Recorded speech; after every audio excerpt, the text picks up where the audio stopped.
আচ্ছা, এটা বলি কি করে বলুন তো যে এই মুহূর্তে নির্বাচনী প্রচার শুরু করে দিলেন প্রধানমন্ত্রী। আবার এটা নাই বা বলি কি করে যে এটা উদ্দেশ্য নির্বাচন নয়। কোনটা বলবো, কিভাবে বলবো জানি না ঠিক। বিজেপির প্রতিনিধির কাছ থেকে বোঝার চেষ্টা করব যে এইভাবে কি বিজেপি 2026 বিধানসভা নির্বাচনের আগে তাদের প্রচার শুরু করলো? মানে এটা কি অফিশিয়ালি তারা এইভাবে প্রচার শুরু করলো, নাকি প্রধানমন্ত্রী একটি সরকারি কাজে এসেছিলেন, সেই সরকারি কাজের বা সরকারি সেই কর্মসূচির পরে ওনার একটা সভা হলো এবং যে সভা থেকে স্বভাবসিদ্ধভাবে তৃণমূল কংগ্রেসকে আক্রমণ করলেন? চেষ্টা করব বিজেপির যিনি প্রতিনিধি থাকবেন তার কাছ থেকে বোঝার। হাল্লা বলে আমি দেবারতী আপনাদের সঙ্গে রয়েছি এবং প্রথমে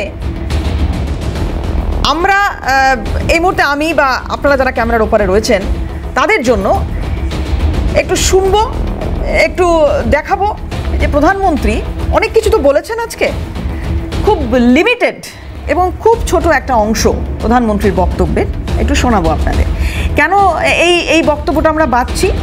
আলোচনা শুরু হলে বা যদি যারা এই মুহূর্তে এই অনুষ্ঠান দেখছেন এবং যারা প্রধানমন্ত্রীর বক্তব্যটা শুনছেন বা শুনবেন তারা বুঝতে পারবেন যে দুদিন আগে মমতা বন্দ্যোপাধ্যায় যখন পথে নামলেন আর তার ঠিক মাঝখানে একটা দিন বাদ দিয়ে প্রধানমন্ত্রীর এখানে আসা এবং এই বক্তব্যের রাজনৈতিক তাৎপর্য দেখুন।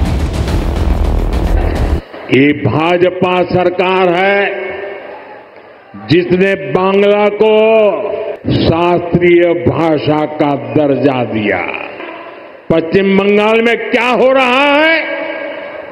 यहां टीएमसी ने अपने स्वार्थ में पश्चिम बंगाल की पहचान को भी दांव पर लगा दिया है।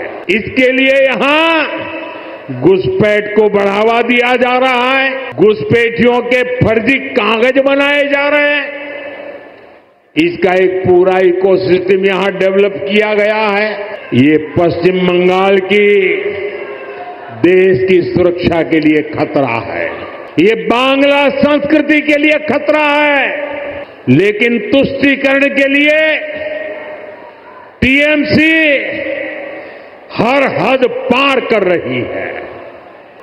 ये देश के संविधान को, संवैधानिक संस्थाओं को भी चुनौती दे रहे हैं। टीएमसी अब उनके समर्थन में खुलकर उतर आई है। लेकिन मैं दुर्गापुर की धरती से साफ साफ कह दूं, जो भारत का नागरिक नहीं है, फिर से सुन लीजिए, जो भारत का नागरिक नहीं है, जो घुसपैठ करके आया है, उसके साथ भारत के संविधान के तहत न्याय सम्मत कार्रवाई होती रहेगी। बंगाल की अस्मिता के खिलाफ होने वाली किसी भी साजिश को बीजेपी कामयाब नहीं होने देगी। ये आपको मोदी की गारंटी है। তাহলে কি মোটামুটি বোঝা গেল এই বক্তব্য থেকে? দুটো দিক রয়েছে। এক হচ্ছে বাংলার সংস্কৃতির জন্য যদি কিছু ভয়ঙ্কর হয় তাহলে বিজেপি আছে, বাংলার অস্মিতা নিয়ে যদি কোনো খারাপ কাজ হয় বা কিছু হয় তাহলে তার জন্য বিজেপি আছে। বাংলার প্রতি ভালোবাসা বা বাংলার প্রতি শ্রদ্ধা বা সম্মান প্রধানমন্ত্রী তার এই বক্তব্য থেকে পেশ করলেন। আর কি বললেন? যদি বাংলার কেউ ক্ষতি করার চেষ্টা করে, আবার বলছি, বাংলার কেউ ক্ষতি করার চেষ্টা করে, অনুপ্রবেশ তার দ্বারা যদি বাংলার কোনো ক্ষতি হয়, প্রধানমন্ত্রী বলছেন এই অনুপ্রবেশ যাকে তৃণমূল সরকার এই বাংলায় সযত্নে লালন পালন করছে, তাতে যদি বাংলার ক্ষতি হয় তাহলে তার বিরোধিতাও বিজেপি সরকার করবে। কিভাবে করবে? বৈধতা, নাগরিক হিসেবে কে বৈধ কে বৈধ নয়, খুব স্পষ্ট প্রধানমন্ত্রী বক্তব্য থেকে। আর মমতা বন্দ্যোপাধ্যায় তৃণমূল সুপ্রিমো, তিনিও বাংলার প্রতি আবেগ, ভালোবাসা, শ্রদ্ধা, সম্মানের কথা বলছেন। তিনি সরাসরি কেন্দ্রীয় সরকারকে আক্রমণ করছেন এবং তিনিও এই কথা বলেছেন যে কেউ যদি বাংলা বললেই তাকে বাংলাদেশি বলা হয়, পুশ ব্যাক হয়, ডিটেনশন ক্যাম্পে রাখার মতো পরিস্থিতি তৈরি হয়, তাহলে তৃণমূল সরকার বা তৃণমূল কংগ্রেস দল তারাও চুপ করে থাকবে না। কি বলেছিলেন মাননীয়া? দেখুন। যে বাংলা স্বাধীনতার জন্ম দেয়, যে বাংলা নবজাগরণের জন্ম দেয়, যে বাংলা রবীন্দ্রনাথ দেয়, যে বাংলা নেতাজি দেয়, যে বাংলা নজরুল দেয়, যে বাংলা মৌলানা ডক্টর বাবা সাহেব আম্বেদকরকে বাংলা থেকে এমপি করে পাঠায়, যে বাংলা মনে রাখবেন গান্ধীজির বেলেঘাটা গান্ধী আশ্রম, যিনি বাংলায় থেকে বঙ্গভঙ্গ রোধ করবার জন্য, দাঙ্গা থামানোর জন্য বাংলাকে ভালোবেসে বাংলাকে ঘর করেছিলেন। লজ্জা করে না আপনাদের? যান আন্দামান সেলুলার জেলে, লিস্টটা দেখে আসুন। আলিপুর জেলে কপি করে রাখা আছে মিউজিয়ামে। যত স্বাধীনতা সংগ্রামী ফ্রিডম ফাইটার আছে তাদের নামের মধ্যে 70% বাংলার লোক আছে, বাংলা ভাষায় কথা বলা, আর পাঞ্জাবিরা আছে সেকেন্ড। লজ্জা করে না? দেশ স্বাধীন করেছে যারা, বন্দে মাতরম ন্যাশনাল সং গিয়েছেন যারা, জনগণ মনোরদিন নায়কও গিয়েছেন যারা, জয় হিন্দ নারা গিয়েছেন যারা, আজকে তাদের উপর অত্যাচার, তাদের বাধ্য এনআরসির নামে একটা নোটিফিকেশন জারি করেছে।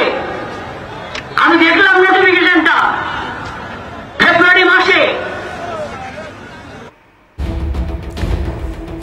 তাহলে একজন বলছেন বাংলা বললেই কি বাংলাদেশি, আর আরেকজন বলছেন যে যদি অনুপ্রবেশ ইস্যুকে তৃণমূল কংগ্রেসের মতো একটি দল এইভাবে লালন পালন করতে থাকে তাহলে বিজেপি শেষ দেখে ছাড়বে। এই জায়গা থেকে আজকে আলোচনাটা শুরু করি। আজকে আমাদের সঙ্গে যারা রয়েছেন এবার তাদের সঙ্গে আলাপ করাবো। প্রথমে স্টুডিওর বাইরে যিনি রয়েছেন তার সঙ্গে আলাপ করাই। তৃণমূল মুখপাত্র কৃষাণু মিত্র রয়েছেন, কৃষাণু তাকে স্বাগত জানাবো। আর স্টুডিওর ভেতরে যারা রয়েছেন এবার একে একে তাদের সঙ্গে আলাপ করাই। বিজেপির তরফ থেকে মুখপাত্র তন্ময় মুখোপাধ্যায় রয়েছেন, তন্ময় দাকে স্বাগত জানাই। রয়েছেন কংগ্রেস মুখপাত্র অশোক ভট্টাচার্য, অশোক দাকে স্বাগত জানাবো। এবং রাজনৈতিক বিশ্লেষক সুমন ভট্টাচার্য রয়েছেন, সুমন দাকেও স্বাগত জানাবো। কৃষাণু দাকে দিয়ে শুরু করি। কৃষাণু দা, এই মানে আমি জানি না এটাকে দ্বৈরথ বলবো কিনা, কিন্তু ওই সোশ্যাল মিডিয়ায় এখন তো মোটামুটি সবাই অ্যাক্টিভ, সাংঘাতিক রকমের অ্যাক্টিভ, এবং কিছু লেখা আসছে। যখন নরেন্দ্র মোদীজির এই বক্তব্য দেখছি তখন এই সোশ্যাল মিডিয়ায় কিছু লেখা আসছে যে বিজেপিও তাহলে বাঙালি প্রীতি নিয়ে ভাবতে পারে বা ভাবে। বাঙালি প্রীতি, বাংলা প্রীতি কি তাহলে এবার ভোটে ফ্যাক্টর হচ্ছে? দাদা, কিভাবে দেখছেন? ফ্যাক্টর তো নিশ্চয়ই। বাংলার মাটিতে বাঙালি আর বাঙালিয়ানা, বাংলা ভাষা, বাংলা সংস্কৃতি ফ্যাক্টর হবে না তো আর কি ফ্যাক্টর? কিন্তু এখানে যে আজকে প্রধানমন্ত্রীর বক্তব্য নিয়ে যে আমরা আলোচনা করতে বসেছি, সেখানে বেশ কিছু বিষয় আমি শুনলাম যেগুলো প্রধানমন্ত্রী কিভাবে বললেন সেটাই আমার ভাবতে অবাক লাগছে একজন রাজনৈতিক কর্মী হিসেবে। প্রথম কথা হলো যে অনুপ্রবেশ, উনি বললেন নাকি অনুপ্রবেশ হয়েছে। প্রথম কথা, উনার এটাকে স্ট্রিমলাইন করে নেওয়া উচিত যে উনার বিভিন্ন মন্ত্রক অনুপ্রবেশ নিয়ে আলাদা আলাদা বক্তব্য রাখছে কেন। সিআরপিএফ বা বিএসএফ যারা মূলত বর্ডার ম্যান করে, এসএসবি, এরা বলছে যে বিগত 8 বছরে কোনো অনুপ্রবেশ ঘটে। আমাদের এখানকার অনেক স্বেচ্ছাসেবী সংগঠনরা তারা বিএসএফ যে হেডকোয়ার্টার্স আছে সেখানে অভিযান করেছে, সেখানে বিএসএফ এর তথ্য তাদের কাছে সরবরাহ করেছে, এবং হোম মিনিস্ট্রির ডেটাও তো আছে এর মধ্যে যে কত অনুপ্রবেশ হয়েছে। আমার মনে আছে 2005 থেকে 2013 ইউপিএর আমলে, ইউপিএ 1 এবং 2, এই 8 বছরে ইউপিএ সরকারি পরিসংখ্যান বলছে প্রায় 83,000 এরকম অনুপ্রবেশকারীকে চিহ্নিত করে বাংলাদেশে পুশব্যাক করা হয়েছে। মানে এই পদ্ধতিটা তো কন্টিনিউয়াস প্রসেস। বিজেপির এই নরেন্দ্র মোদীর গত 11 বছরে প্রত্যেক বছর এই সংখ্যাটা কোনো বছর 300, কোনো বছর 400, কোনো বছর 56, কোনো বছর 86। তাহলে এই যে এই গাফিলতিটা কার? যদি উনার দাবি মতো অনুপ্রবেশ হয়ে থাকে, তাহলে এই অনুপ্রবেশ হলো কি করে? তার কারণ হচ্ছে বর্ডার সম্পূর্ণভাবে কেন্দ্রীয় সরকার, কেন্দ্রীয় স্বরাষ্ট্র মন্ত্রক এবং কেন্দ্রীয় যে সামরিক দপ্তর তাদের অধীনস্থ। হলো কি করে? এর মধ্যে রাজ্য সরকারের কোনো এখতিয়ার নেই। দ্বিতীয় হলো, যদি তারা ফেল করে থাকেন এবং তারপরে অনুপ্রবেশ হয়ে থাকে, সেগুলোকে চিহ্নিত করাও একাধিকার হচ্ছে কেন্দ্র ইউনিয়ন গভর্নমেন্টের। তাহলে তারা চিহ্নিত করতে পারলেন না কেন? এবং বর্তমান পরিস্থিতিতে বলি, যাদেরকে তথাকথিত রোহিঙ্গা এবং বাংলাদেশি বলে ধরা হলো, তাদেরকে বিভিন্ন রাজ্যতে হ্যারাস করা হলো, তাদেরকে বিভিন্ন ঘন্টার পর ঘন্টা, দিনের পর দিন আটকে রাখা হলো, কিন্তু তাদেরকে এই যে উড়িষ্যার যদি আমি এই 200 কতজনকে আটকে রেখেছিল, তাদেরকে ছেড়ে দেওয়া হলো কি করে? যদি তারা অনুপ্রবেশকারী হয়ে থাকে তাহলে ছেড়ে কেন দিলেন? আর যদি তারা অনুপ্রবেশকারী ছিলেন না, ভারতীয় নাগরিক ছিল, তাহলে তাদেরকে কোন এখতিয়ারে ডবল ইঞ্জিন সরকার আটকে রেখেছিল? এছাড়া যাদেরকে এই সরকার পুশব্যাক করেছে, তাদের 80 to 90%কে সরকার আবার ফেরত নিয়েছে। তাহলে কাদেরকে পুশব্যাক করা হচ্ছে? তার মানে ভারতের কৃষ্ণদা আরেকটা বিষয়, এই যে নোটিফিকেশনটা জারি করার কথা মাননীয় মুখ্যমন্ত্রী আগের দিনও বলেছেন, এই নোটিফিকেশনটা আমি জানি না এখনো, যেহেতু সেটা আমি সামনে দেখিনি, আমি জানি না, আমি ওনার কথার সূত্র ধরেই বলছি যে এখানে এমন কিছু রয়েছে যাতে সন্দেহভাজন কাউকে দেখলে এইভাবে অ্যারেস্ট করা যায়, ডিটেন করা যায়, ডিটেনশন ক্যাম্পে পাঠানো যায়, মানে যাওয়ার একটা অপশন থাকছে অন্তত, এইটা নিশ্চয়ই আছে সেখানে, যেটা উনি বলছেন। এবার আমি এইটা বুঝতে পারছি না, সন্দেহভাজন কারা, মানে কিসের আধারে এরা সন্দেহভাজন হচ্ছেন, কিসের আধারে?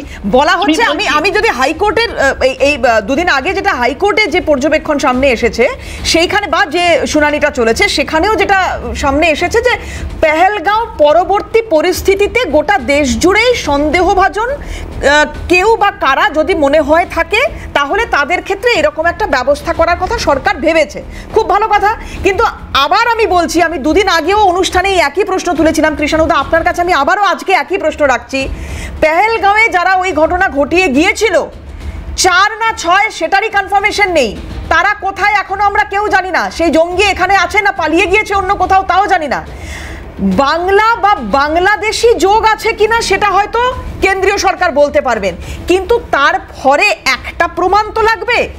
কি কারণে ডিটেইন করা, কি কারণে? তোমাকে বলছি, শুধু পেহেলগাম কেন, আমরা 5 বছর আগে পুলওয়ামারও এখনো অব্দি উত্তর পাইনি। পুলওয়ামাতে আরটিএক্স কি করে হলো, এলো কি করে, কারা করেছিল, জঙ্গিরা কারা, কি করে একজন পুলিশের সিনিয়র আধিকারিক তিনি অ্যাবসকন্ডিং হয়ে গেলেন, তিনি শুনছি নাকি আমেরিকাতে এখন থাকেন, এইগুলো কি করে হল? এইগুলো তো কেন্দ্র সরকারকে জবাব দিতে হবে। এ তো অদ্ভুত ব্যাপার। এই সরকার তো নিজের গাফিলতির কথা স্বীকার তো দূরের কথা, কোনো জবাবই দেন। পেহেলগামের পর যেসব জায়গাতে পাকিস্তানি বা বহির দেশের চর ধরা পড়েছে, এইগুলো তো সব বিজেপি শাসিত। প্রধানমন্ত্রীর নিজের রাজ্য গুজরাটে বিভিন্ন লোকেরা ধরা পড়েছে, তাহলে গুজরাটিদের দেখে ধরপাকড় হচ্ছে না কেন? আমরা দেখেছি হরিয়ানাতে ধরা পড়েছে, তাহলে হরিয়ানার মানুষজনকে দেখে ধরপাকড় হচ্ছে না কেন? আমরা দেখেছি উত্তরপ্রদেশের লোক ধরা পড়েছে। এমনকি কিছুদিন আগে তোমার মনে থাকবে, বর্ধমানে 2জন এরকম পাকিস্তানি চর ধরা পড়েছে, 2জনই হিন্দু এবং 2জনই হিন্দিভাষী, 2জনই হিন্দিভাষী, 2জনই হিন্দু। তাহলে এইসব হিন্দিভাষী রাজ্যতে, এই গুজরাটে, রাজস্থানে, আপনার বক্তব্য যেটা বোঝা যাচ্ছে, আপনি যেটা ইঙ্গিত করতে চাইছেন, হিন্দি ভাষীদের ছাড়, বাংলা ভাষীদের বিপদ। মানে আমার তো এটাই মনে হচ্ছে আপনার কথা শুনে, বাংলায় যারা কথা বলবেন তাদেরকে চিহ্নিত করা হবে বাংলাদেশী হিসেবে। বেশ কৃষ্ণদা, আমি ঠিক এই জায়গায় একটু তন্ময়দার কাছে যাবো, আমি আসবো দাদা, আমি একটু তন্ময়দার কাছে যাই। তন্ময়দা, যদি এটা হয়ে থাকে, তারপরে বঙ্গ বিজেপির নেতারা বলুন বা একেবারে কেন্দ্রীয় নেতৃত্ব বলুন, তারা বাংলায় এসে বা বাংলায় থেকে তারপর যদি এই কথা বলেন যে আমরা বাংলা অস্মিতার পক্ষে আছি এবং বাংলা অস্মিতা যদি খতরে মে থাকে, তাহলে আমরা সেটা বুঝে নেব, কিভাবে মানে বাংলার মানুষ রিঅ্যাক্ট করবে? তো দাদা, এটা হচ্ছে সর্বৈব মিথ্যে যেটা তৃণমূল বলছে। এই জন্যে যে এখানে ভাষার কোনো ইস্যু নেই, ইস্যুটা হচ্ছে অনুপ্রবেশকারী, যারা অনুপ্রবেশ করেছে। সমস্যাটা হচ্ছে যে পশ্চিম বাংলার মানুষও বাংলা ভাষায় কথা বলে, আর বাংলাদেশি অনুপ্রবেশকারীও বাংলা ভাষায় কথা বলে, সেই জন্য জিনিসটাকে গুলিয়ে দেওয়ার চেষ্টা হচ্ছে। আজকে মনে রাখবেন, সবসময় বলা হচ্ছে বিজেপি শাসিত রাজ্য শুধু নয়, বিজেপি শাসিত রাজ্যেও একই রকম জিনিস হচ্ছে। কারণ কেন হবে না বলুন? আজকে বাংলা হয়ে গেছে অনুপ্রবেশকারীদের করিডোর। এখানে তারা ঢুকে যাদেরকে হচ্ছে অনেক সময় ভুয়ো, অনেক সময় ডকুমেন্টস করে দেওয়া হচ্ছে, তাদেরকে চাকরি তারা সবার পক্ষে পাওয়া সম্ভব নয়, তারা অন্য অন্য রাজ্যে চলে যাচ্ছে, সেখানকার মানুষের চাকরিগুলো নিচ্ছে, এখানকার ভোটার লিস্টে নাম উঠছে, ভোটটা যেন এখানে দিয়ে দেয় তৃণমূলকে। আজকে ভোটটাই এনশিওর করছে, তারপরে তারা অন্য রাজ্যে গিয়ে চাকরি করছে। আপনি বলবেন হচ্ছে তথ্য দিন, আমি বলছি আপনাকে বিজেপি রাজ্য তো বাদ দিয়ে দিন, এবার অবিজেপি রাজ্যগুলি নিয়ে বলি। কেরালায় অপারেশন ক্লিন শুরু হয়েছে জানুয়ারি মাসে। সেই অপারেশন ক্লিনের উদ্দেশ্য হচ্ছে বাংলাদেশি অনুপ্রবেশকারী শনাক্ত করা, ডিপোর্ট করা, এবং সেই অপারেশন ক্লিনে এখনো পর্যন্ত কয়েকজনকে অ্যারেস্ট করেছে। আজকে কর্ণাটক সরকার, সেখানে কংগ্রেস আছে, কর্ণাটক সরকারের হোম মিনিস্টার পরমেশ্বরও, আপনি দেখে নেবেন, ডিসেম্বর 2024, 7 মাস আগে যে অ্যাসেম্বলিতে দাঁড়িয়ে বলেছেন যে তারা 159 জন বাংলাদেশিকে অ্যারেস্ট করেছেন এবং তারা আরও বাংলাদেশি শনাক্ত করবেন এবং ডিপোর্ট করবেন। আজকে তামিলনাড়ু চলে যান, সেখানে ডিএমকে সরকার। তামিলনাড়ুতে হচ্ছে 2025 সালে শুধুমাত্র 202 জন বাংলাদেশিকে অ্যারেস্ট করা হয়েছে। সেখানে স্পেশাল টাস্ক ফোর্স তৈরি হয়েছে শুধুমাত্র এই বাংলাদেশি অনুপ্রবেশকারীকে শনাক্ত করার জন্যে, ডিপোর্ট করার জন্যে। তাহলে কি তামিলনাড়ু, কেরালা, হচ্ছে কর্ণাটক বিজেপি সরকার? সুতরাং এইটা হচ্ছে বলা হচ্ছে, এখানে যেটা করা হচ্ছে সেটা হচ্ছে বাংলাদেশি। সমস্যাটা ওইটাই হয়েছে যে ভারতীয় বাঙালিরাও বাংলা বলে, পশ্চিমবঙ্গের বাঙালিরাও বাংলা বলে, আর ওই অনুপ্রবেশকারী এখানে ভাষার কিছু নেই। অনুপ্রবেশ হচ্ছে কি করে দাদা? এবার এইটা একটা কথা হচ্ছে, অনুপ্রবেশ হচ্ছে কি করে? আজকে ধরুন, আজকে তৃণমূলের যিনি প্রতিনিধি বললেন যে 8 বছরে নাকি অনুপ্রবেশ হয়নি। আমি সেটা পরে আমি এটাই আগে উত্তর দিয়ে দিই। ধরে নিলাম উনি তর্কের খাতিরে ঠিক বলছেন। আজকে 2005 সালে মমতা বন্দ্যোপাধ্যায় পার্লামেন্টে দাঁড়িয়ে বলেছিলেন যে অনুপ্রবেশ একটা বড় সমস্যা পশ্চিমবঙ্গে। সেই অনুপ্রবেশকারীদের বামেরা ভোটার বানিয়েছে, তাদের ভোটে বামেরা ক্ষমতায় আছে। তিনি কাগজ ছুঁড়ে মেরেছিলেন। আজকে তারপরে মানুষ আশা করেছিল বাংলার একটা সমস্যা, আমি আপনার কাছেই থাকবো, অনুপ্রবেশ যে বাংলার একটা সমস্যা সেটা মমতা বন্দ্যোপাধ্যায় আজকেও বলছেন, সেটা কিন্তু কিছু করছেন না। আজও বলছেন, এবং এটাই তো দুদিন আগে যখন রাস্তায় নামলেন মমতা বন্দ্যোপাধ্যায়, বাঙালি অস্মিতা যেখানে বিপন্ন সেখানে উনি নেমেছেন। ওনার কথা উনি বলছেন যে এটা তো অমিত শাহজির ডিপার্টমেন্ট। এই অনুপ্রবেশ আটকানোর কথা তো রাজ্য সরকারের নয় দাদা। শুনুন, তিনি কি বলছেন অনুপ্রবেশকারীদের ধরতে হবে? একবারে বলছেন না। আজকে অমিত শাহ ডিপার্টমেন্ট বলছেন। আপনি কি জানেন 2014 সাল থেকে হচ্ছে ওই স্বরাষ্ট্র মন্ত্রক কেন্দ্রে 10টা চিঠি দিয়েছে রাজ্য স্বরাষ্ট্র মন্ত্রককে, 7বার মিটিং হয়েছে। কি জন্যে?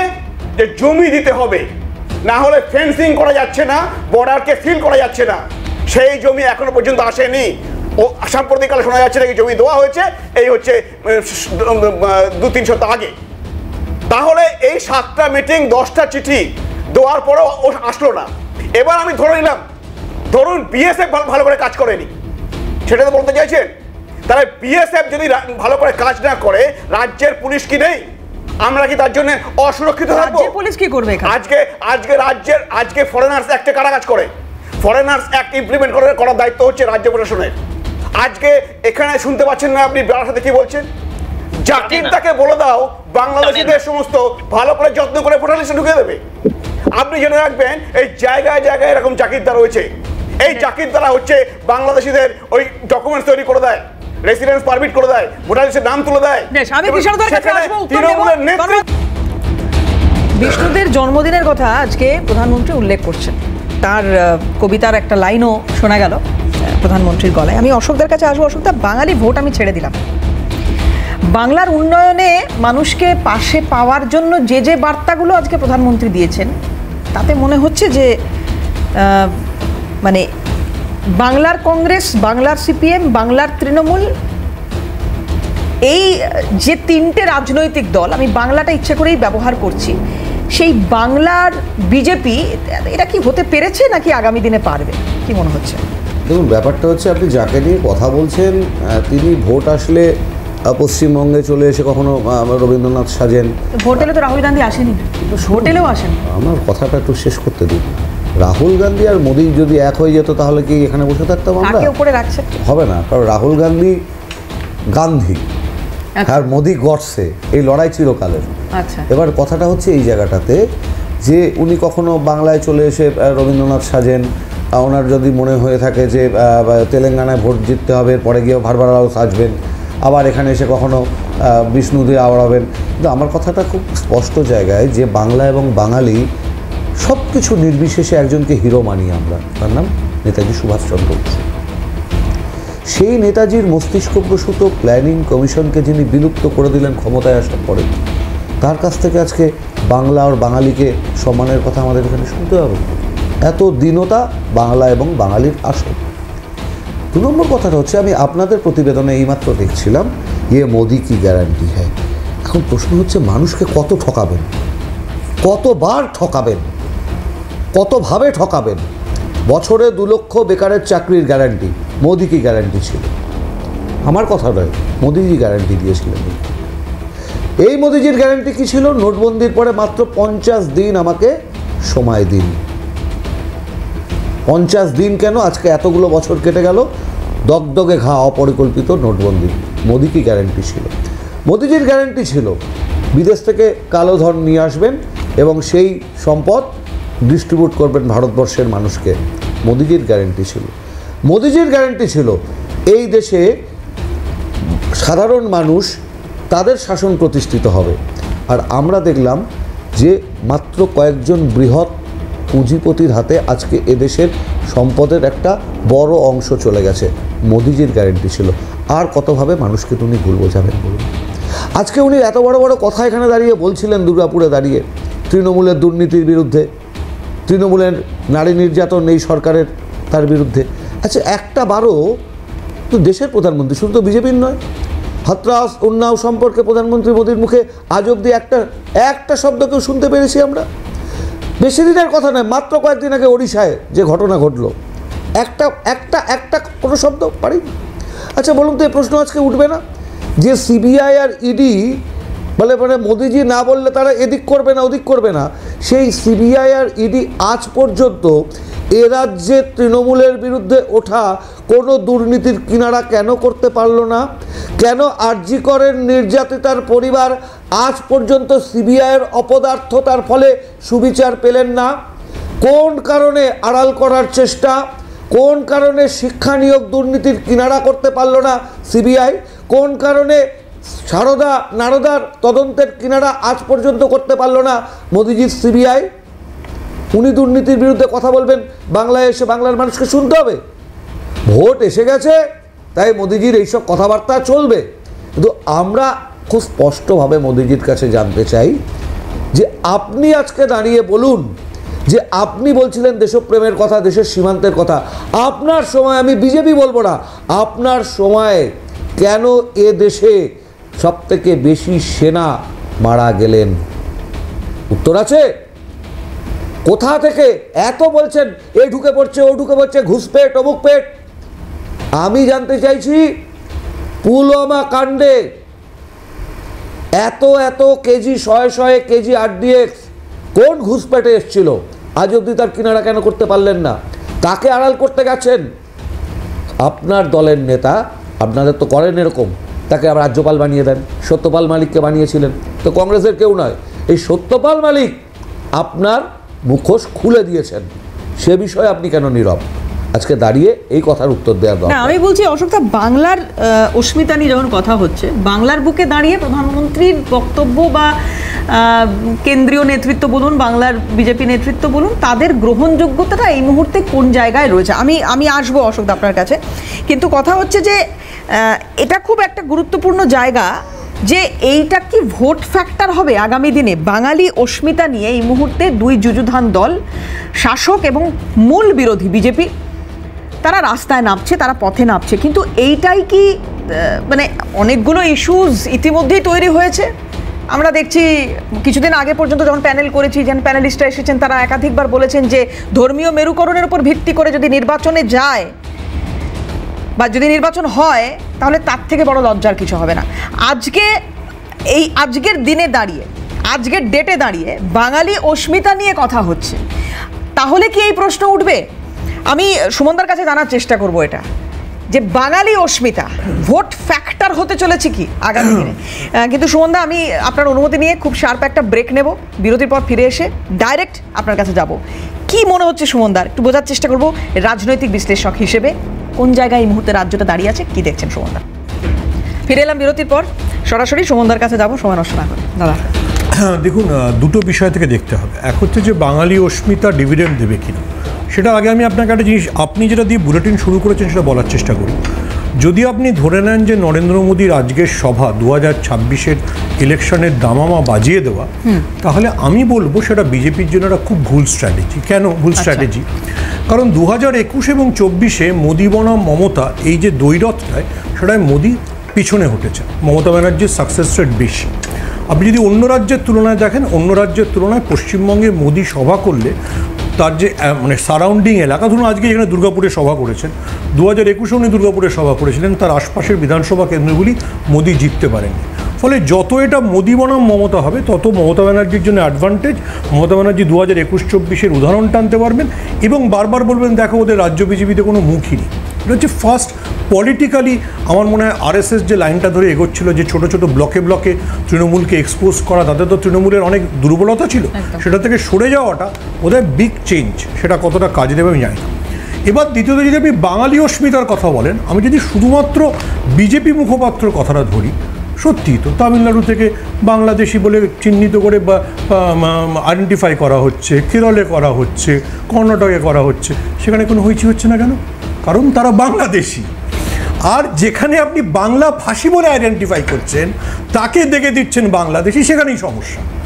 যদি তা না হয়, তাহলে এরকম তো আমি অন্তত আমার জীবদ্দশায়, আমার 53 বছর বয়স, আমি জানি না ভারতবর্ষ কেন পৃথিবীর কোনো দেশে হয়েছে কিনা, তুমি যাকে পুশব্যাক করে দিলে 3 দিন বাদে তুমি তাকে ডেকে আনো, তাহলে কি ওই মানে কার ভুল ছিল? ও রোহিঙ্গা ছিল, তাই জন্য তুমি তাকে পুশব্যাক করেছিলে।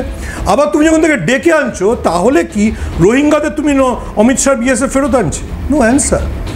আচ্ছা, ওড়িশায় যে 441 জনকে আটকে রাখা হলো, তাদের প্রত্যেকের যে সমস্ত কাগজপত্র বৈধ ছিল, সেটা কলকাতা হাইকোর্ট বলেছে, সেটা অন্য কেউ বলেনি।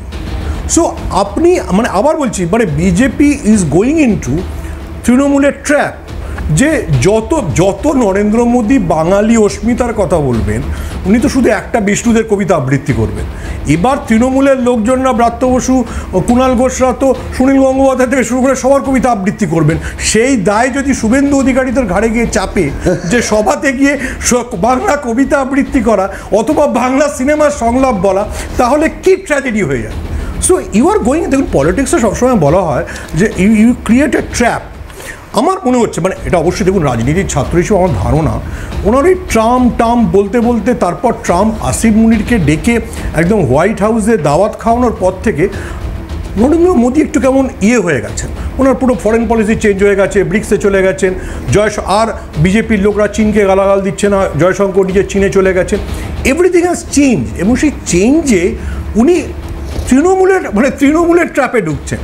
উনি যত বাঙালি অস্মিতার কথা বলবেন, ফরগেট অ্যাবাউট শুধু অনুপ্রবেশ, বাঙালি ইস্যুতে বিজেপিকে গোল দেওয়ার জন্য তো তৃণমূলের কাছে 2600 জিনিস আছে। যেখানে কৈলাস বিজয়বর্গী বলেছে চিড়ে খেলেই বাংলাদেশি, পরেশ রাওয়াল বলেছেন মাছ খেলেই বাংলাদেশি। তো আপনি ঢুকবেন কোথা থেকে এখানে? তো দেখুন, এটা তো কংগ্রেস সিপিএমের মতো দল না। বিজেপি যখনই বাঙালি হওয়ার চেষ্টা করছে, ভেরি গুড। আজকে আমি দেখছিলাম জয় মা কালী, জয় মা দুর্গা। শ্রমিক ভট্টাচার্য শক্তি চট্টোপাধ্যায়ের কবিতা আবৃত্তি করার জন্য মাস্টার লোক, কিন্তু উনি কি দেবেন্দ্র ফডনবিসকে ফোন করে বলতে পারবেন তোমার ওখানে একজন কবি আটকাছে, ভাই ছেড়ে দাও তো? যদি না বলতে পারেন, তাহলে ফ্লপ। মানে আপনি যখন বাঙালি অস্মিতা দিয়ে ঘিরতে চাইছেন, বিজেপি এতই একটা মানে বহিরাগত দল, এটা আমার বলার কিছু নেই। তপন সিকদার যেদিনকে পার্টি ছেড়েছিলেন, বলেছিলেন এই পার্টিতে কোনো বাঙালিকে সর্বভারতীয় সভাপতি হতে দেওয়া হয়। শ্যামাপ্রসাদ মুখোপাধ্যায় কে ব্যবহার করতে পারছে না ঠিক করে বিজেপি। আবার if you go back to the history, মানে তৃণমূলের মুখপাত্র এখানে আছেন, কৃষ্ণ যেন রাগ না করেন, আপনি পরেশ পালের সঙ্গে মমতা ব্যানার্জির তুলনা করবেন।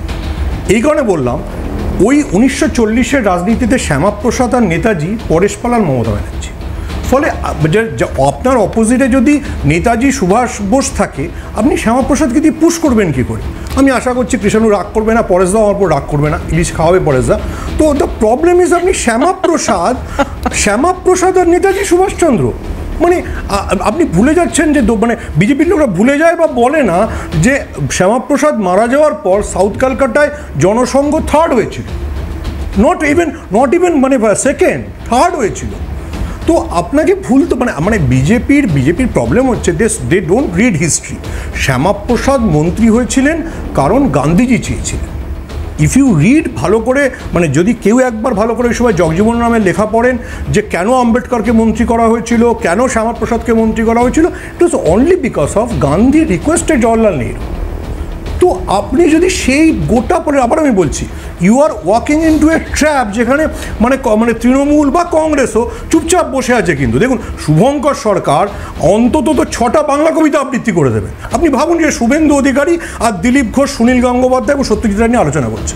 আপনি বাঙালি অস্মিতায় ঢুকে গেছে, বাঙালি বা উত্তম কুমারের সিনেমার সংলাপ নিয়ে আলোচনা করছে। তো আপনি মানে you are going into a trap, যে ট্র্যাপটায় আবার আমি বলছি দক্ষিণ ভারতের। কিন্তু তাহলে সুমনদা, সিঙ্গারা জিলিপি নিয়ে তো তৃণমূল কংগ্রেসের প্রেস কনফারেন্স করার দরকার নেই। তৃণমূল মানে যদি বাঙালি হয় না, তৃণমূল মানে সিঙ্গারা জিলিপি, সিঙ্গারা কিন্তু অবাঙালিদের কাছে খুব প্রিয়। সামোসা যত কলকাতায় অবাঙালি দোকান থেকে বিক্রি হয় তা হয় না। কিন্তু আবার বিজেপি আমার ধারণা, দেখুন আমি তো নিজে খুব পাকিস্তানকে অপছন্দ করি, আমার ধারণা যে আসিফ মুনিরের ওই খঞ্জরটা নরেন্দ্র মোদীর পিঠে ঢোকার পর থেকে নরেন্দ্র মোদীর একটু ব্যালেন্স নষ্ট হয়ে গেছে। বুঝতে পারছেন না যে কখন হিন্দুত্বের কথা বলবেন, কখন বাঙালির কথা বলবেন। কেউ বিষ্ণুদের কবিতা এসে নরেন্দ্র মোদী আবৃত্তি করেন। ধরুন কালকে প্রেস কনফারেন্সে শ্রমিক ভট্টাচার্য নেই, শুভেন্দু অধিকারীকে কেউ বললো আপনি বিষ্ণুদের কবিতার পরের লাইনগুলো বলুন, কী করবেন শুভেন্দু অধিকারী? কি করবেন বিজেপির যে কোনো বিধায়ক? আপনি তো গোয়িং ইনটু এ ট্র্যাপ, যে ট্র্যাপটার জন্য তৃণমূল ওয়েট করে বসে আছে। আচ্ছা দেখি তন্ময়দা একটু উত্তর নিন। আমি একটু উত্তর দিই। আমি আসবো কৃষ্ণ। দেখুন, আমি প্রথমেই বলেছিলাম যে যেটা ন্যারেটিভ বলা হচ্ছে যে বিজেপি শাসিত রাজ্যে সেগুলো হচ্ছে, সেটা হচ্ছে না। এবার দ্বিতীয়ত এইটা ভুলে গেলে চলবে না যে ইন্ডি জোটের মিটিং আছে পরের সপ্তাহে। না কাল, এবং পরে কথা বলছি, কালকে ঠিক আছে, সেটা আরো ভালো। এবার সেই মিটিংয়ে কিন্তু এখান থেকে হয়তো অভিষেক ব্যানার্জি যেতে পারেন বা কালকে যাবে। তো এই যেগুলো হচ্ছে কেরালা, কর্ণাটক, এই হচ্ছে তামিলনাড়ু, এগুলো সব ইন্ডি জোটের পার্টনাররা সেখানে রয়েছে। তো সেটা নিয়ে বেশি কিছু তো বলা যাবে না। তাহলে হচ্ছে নিজেদেরই, কারণ ইন্ডি জোটকে লাগবে মমতা বন্দ্যোপাধ্যায়কে পশ্চিমবঙ্গে ক্ষমতা থাকতে। কেন কিভাবে লাগবে? এই যে কংগ্রেস আর এই বাম, এই দুটো ভোট কাটুয়া পার্টি, তারা হচ্ছে যেন ভোটটা কেটে, বিরোধী ভোটটা ভেঙে যেন তৃণমূলকে সাহায্য করে। আজকে আপনি দেখলেন পশ্চিমবঙ্গে এত কিছু হচ্ছে, কংগ্রেসের প্রতিনিধি একটি কথাও বললেন না সেই নিয়ে। আচ্ছা ছেড়ে দিন কংগ্রেসের প্রতিনিধি, আজকে আপনি ধরুন এই হচ্ছে এই কসবার মতন ঘটনা, যেটা দেশে কোথাও হয়নি এরকম একটা আইনের ছাত্রী, সেই আইন কলেজের মধ্যে সেখানকার ছাত্রদের দ্বারা গ্যাংরেপ্ট হচ্ছে। আপনি দেখাতে পারবেন এটা রাহুল গান্ধী কোনো স্টেটমেন্ট দিয়েছেন? আজকে আপনি দেখাতে পারবেন যে রাহুল গান্ধী কোনো টুইট করেছেন? আমি তাও দেখিনি। দেখাতে পারলে দেখাবেন, টুইট যদি করে থাকেন, কারণ উনি তো এখন টুইটার গান্ধী। তো তার থেকে কি বলা যায়, মানে তারা তাদের কাছে বাংলাটা শুধুমাত্র যে এখানে যেন দিদি ক্ষমতায় থাকে, দিদি হচ্ছে একমাত্র বাংলার মেয়ে, অন্যদের জন্য চিন্তা করার দরকার নেই। ওই বেটি হু লাভ থাকতে হু ওটা অন্য রাজ্যের কথা হবে, বাংলার জন্য নয়। বাংলার অনেক, দিদি একাই বাংলার। আপনি আমাকে একটা টুইটার দেখান না।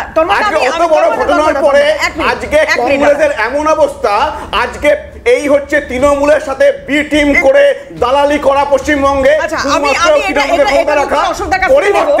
পরিবর্তে তৃণমূলের সিটগুলো দরকার হচ্ছে ওখানে।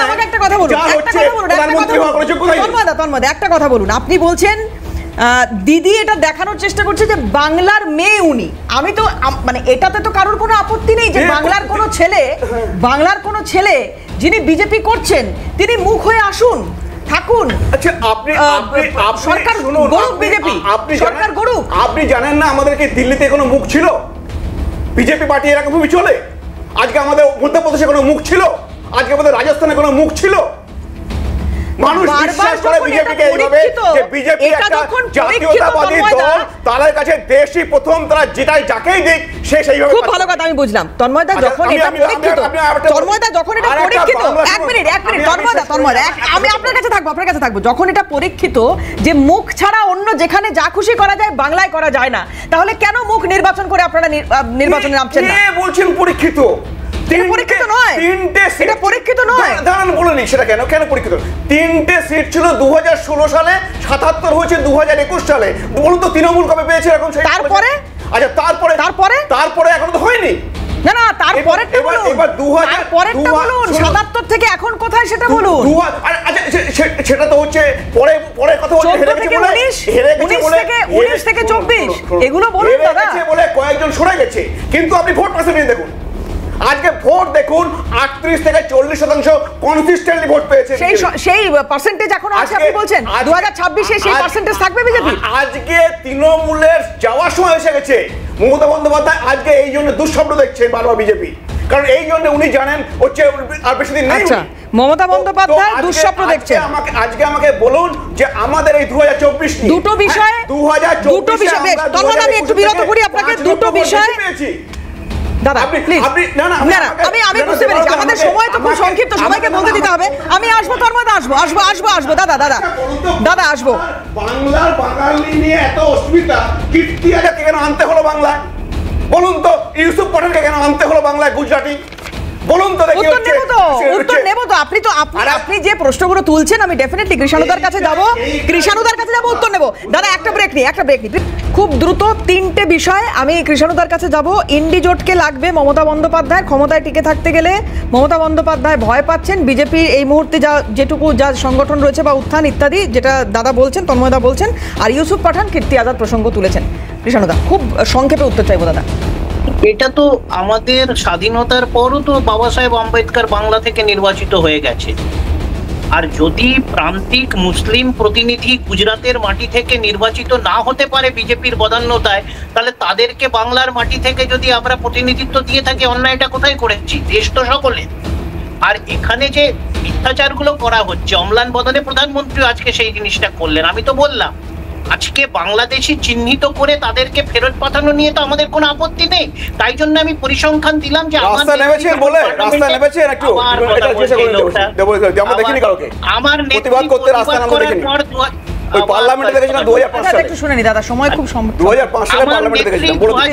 সালে বাংলাদেশিদের নিয়ে পার্লামেন্টে করেছিলেন। তারপর ইউপিএ সরকার 8 বছরে 82-83 হাজার বাংলাদেশিকে চিহ্নিত করে বাংলাদেশ ফেরত পাঠিয়েছে।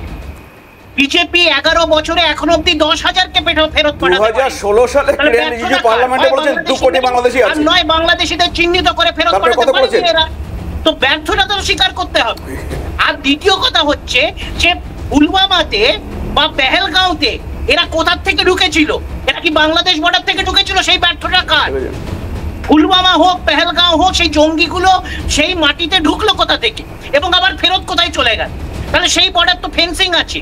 ভারত সরকার পরিসংখ্যান বলছে বাংলাদেশের সাথে আমাদের সাকুল্যে 4,200 মতো কিলোমিটার বর্ডার আছে, তার মধ্যে 3,500 অলরেডি ফেন্স করা আছে, 800 কিলোমিটার মতো যেগুলো ফেন্স করা সম্ভব হয়নি। ভারত সরকার পরিসংখ্যান বলছে সেইগুলো টোপোগ্রাফিক্যাল চ্যালেঞ্জের জন্য, জলপথ, পাহাড়, ল্যান্ডস্লাইড। ভারত সরকার বলছে পশ্চিমবঙ্গে এখনো 500 কিলোমিটার ফেন্সিং বাকি রয়েছে। এদের নেতা মন্ত্রীরা পার্লামেন্টে দাঁড়িয়ে বলেছেন, ঠিক যেমন শ্যামাপ্রসাদ মুখার্জির হিন্দু মহাসভা তৎকালীন সিন্ধ প্রদেশে এবং এনডব্লিউএফপিতে মুসলিম লীগের সাথে জোট সরকার করেছিলেন, বাংলাতে সেই মুসলিম লীগ আর হিন্দু মহাসভার ঘুরপথে জোট সরকার হয়েছে। আপনাদের এমপিদের প্রতিবাদ করতে বলুন, পার্লামেন্টে গিয়ে বলুন বাংলাদেশি বার করে দিন। প্লিজ অশোকদা, কৃষ্ণদা আপনাকে বিরত করছি, প্লিজ দাদা আরেকদিন হবে, এটা নিয়ে আবার হবে। হ্যাঁ অশোকদা দেখুন, যে কথাটা হচ্ছে ভোট এসে গেছে, নরেন্দ্র মোদী বাংলায় আসা যাওয়া শুরু করে দিয়েছেন এবং এর আগেও চার্টার্ড ফ্লাইটে করে দিল্লি প্যাসেঞ্জারই পর্যন্ত করেছেন। কদিন আগে শুনছিলাম অমিত শাহ এসে নাকি বলেছেন এখানে থাকবেন। তা আমার অমিত শাহ মানে ওই ব্যাপারটা আপনাদের মাধ্যমে বলতে চাই যে অমিত শাহ সত্যি তো বাংলায় এসে কেন থাকবেন? মানে ওনার মতন এই রকম একটা চাণক্য, এরকম একটা বলিষ্ঠ স্বরাষ্ট্রমন্ত্রী তিনি তো এখন কাশ্মীরে 370 উঠে গেছে, তিনি কাশ্মীরে গিয়ে একদম পার্মানেন্টলি যদি থাকেন তাহলে পিওকে দখল করাটা বোধহয় আমাদের কাছে 24 ঘন্টারও কাজ হবে না। তা আমি আবেদন করব বিজেপির মুখপাত্রের মধ্যে দিয়ে যে মাধ্যমে যে অমিত শাহের কাছে এই প্রস্তাবটা আমরা পাঠাতে চাইছি। আবার একটা কথা বলছি শুনুন, বাংলা বাঙালির অস্মিতার ধারে কাছে বিজেপি আসতে পারবে না, কারণ বিজেপির এই চিত্রনাট্য তৈরি হয়ে আছে নাগপুর থেকে, আরএসএসের সদর দপ্তর থেকে, এবং এই যে আরএসএস তার জন্মলগ্ন থেকে বাংলা এবং বাঙালি বিরোধী, বারে বারে এই বিরোধিতা আমরা দেখেছি। এবং আপনি যেটা একটা কথা বলছিলেন একটু আগে শ্যামাপ্রসাদ মুখোপাধ্যায়কে কেন্দ্র করে, দেখুন এই মানুষটাও কেউ আদর্শ বাঙালি বলতে পারি না। কেন জানেন, যখন ভারত ছাড়ো আন্দোলনের সময়, ওই সময়ে মন্বন্তরের সময়, তার ওই মাঝামাঝি সময়টায় লঙ্গরখানা খোলা হয়েছিল, সেই লঙ্গরখানায় উনি ব্রাহ্মণ এবং উচ্চবর্গীয় হিন্দুদের সাথে দলিতদের এক পাতে খেতে দেওয়ার বিরোধিতা করেছিলেন, এবং এটা লিখিতভাবে করেছিলেন, এটা আমার কথা না, লিভস অফ শ্যামাপ্রসাদ মুখার্জি, জলি মুখার্জির লেখা, সেখানে এটা ছত্রে ছত্রে বর্ণিত আছে। এই মানুষটাকে আদর্শ বাঙালি বলা যায় না, মানে ছিটকে আপনার গ্রহান্তরিত একটি জীব ছিলেন শ্যামাপ্রসাদ, যিনি বাংলা এবং বাঙালির কলঙ্ক। শ্যামাপ্রসাদ মুখোপাধ্যায় বাংলাদেশে গিয়ে দলিতদের বাড়ি বাড়ি ঘুরে বেরিয়েছেন তাদের হচ্ছে মৃত্যু আটকানোর জন্য, রায়ট আটকানোর জন্য। ওই নোয়াখালী রায়টের সময় তিনি গিয়েছিলেন, গিয়ে বলেছেন দলিতদের সময় একদম শেষ, সময় একদম শেষ। রাহুল গান্ধীর কথা হচ্ছে, রাহুল গান্ধী হচ্ছে আপনি গড়ছে, আপনি গড়ছে, আপনি বলেন আপনি গান্ধী না গড়ছে, আপনি গান্ধী না গড়ছে, তারা হচ্ছে আপনি গান্ধী না গড়ছে, আপনি বলছি আপনি গড়ছেকে সমর্থন করেন, আপনি গড়ছেকে সমর্থন করেন। আমরা যে জায়গাটায় রয়েছে এই মুহূর্তে, যে জায়গাটায় রয়েছে আলোচনা, এখান থেকে একটা নতুন আলোচনা শুরু হয়। আজকের টপিকটা একটু থাকি এবং খুব সংক্ষিপ্ত সময় উপসংহারটা সুমনদা টান। সুমনদা, দেখুন বিজেপির সমস্যা হচ্ছে সবসময় ইতিহাসে থাকে, আগে সত্যযুগ, ত্রেতা যুগ, দাপর যুগে থাকতো, এখন 2004-5 আছে। আরে 2001-এ তো অটল বিহারী বাজপেয়ী এসে মমতা বন্দ্যোপাধ্যায়ের বাড়িতে ঢুকে মমতা ব্যানার্জির মাকে প্রণাম করেছিল। আরএসএসের মুখপত্রে লেখা হয়েছিল যে আমাদের দেবী দুর্গা। ফলে 2001-এর রাজনৈতিক অবস্থান দিয়ে 2025-এর রাজনৈতিক অবস্থানকে তুলনা করা যায় নাকি? বিজেপিকে একটু ইতিহাস ছেড়ে বাস্তবে আসতে হবে এবং বিষ্ণুদেব পড়তে হবে। আমি বিষ্ণুদের কবিতাগুলো পড়ছিলাম। বিষ্ণুদেব কিন্তু আদ্যন্ত বামপন্থী ছিলেন, নিজের সমস্ত রয়্যালটি গণনাট্য সংঘকে দিয়েছিলেন, কমিউনিস্ট পার্টিকে দিয়েছিলেন। এবার বিষ্ণুদেবকে স্মরণ করে যদি কমিউনিস্ট পার্টিকে চাঁদা দেওয়ার কথা নরেন্দ্র মোদী বলে গিয়ে থাকেন, তাহলে সেটা বিজেপির দায়িত্ব, সেটা আমি দায়িত্ব নিই। বেশ, আজকে একদম সময় শেষ জন্য, এবং আপনারা যারা আমাদের সঙ্গে ছিলেন ক্যামেরার উপর থেকে, আপনাদেরও ধন্যবাদ। শেষ করছি আজকে এখানে। অন্যান্য খবরের জন্য চোখ থাকুক সিএনএন।